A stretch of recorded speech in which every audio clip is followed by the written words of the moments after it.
How are you finding the reception of the new album on the road? Thus far, it's been fantastic. Yeah, it's been really well received. I think we get to a weird point where we're like, it's not that good. We just thought, because there is from the time you hand in a record to when the record is actually heard by everybody else, it's quite a long time.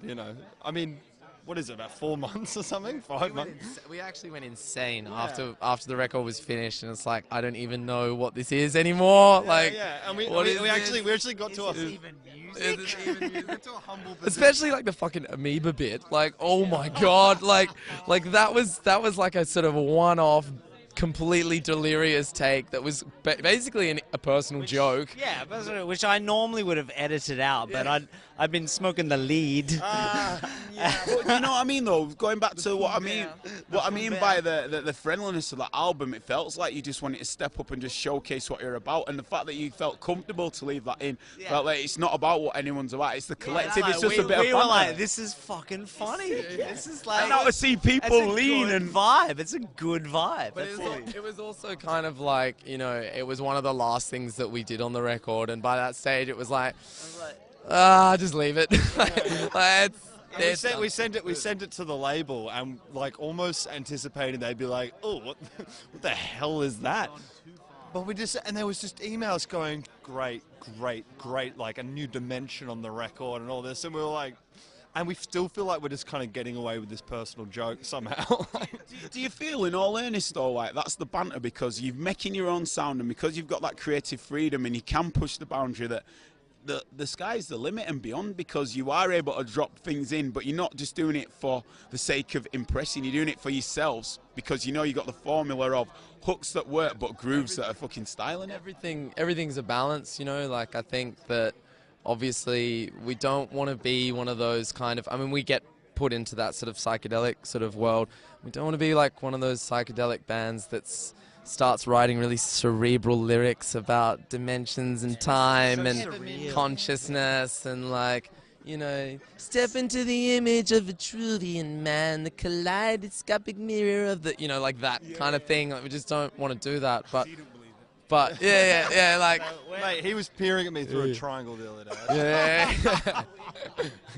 So, yeah, like, I don't know. We like to have a good time. We're much happier just going schläft and tried. Like a kind of candid silliness. And all of a sudden it started to mean something as well. Like, it's had this weird renaissance where it actually means something of like kind of just regressing back to yourself and actually kind of, we didn't even know what the Amoeba was as like a dance move, but it's like the audience have now informed us what it is.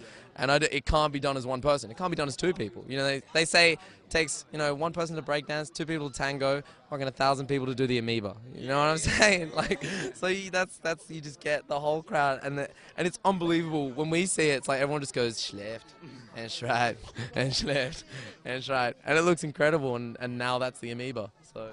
Yeah, and it like Gab said before, it's about balance. So like if we feel like a song gets too serious in one part, then we'll subvert that by getting stupid in another bit. And if another song is like, it's getting too mellow in one bit, then we'll go techno in another bit. And so it's always, we like to kind of offset and subvert our own material in a way. I think that's part of like what the Jagwar thing is like just flipping it. If we flip it on itself. Integrate, juxtapose. Juxtaposition. Yeah. How high school is that word? Yeah. Anyway. It's a paradox. Yeah. I love that shit. So, last couple from me, man. Yeah. Like, you've played Leeds tonight, represent for the Leeds crowd. That Leeds turns up, man.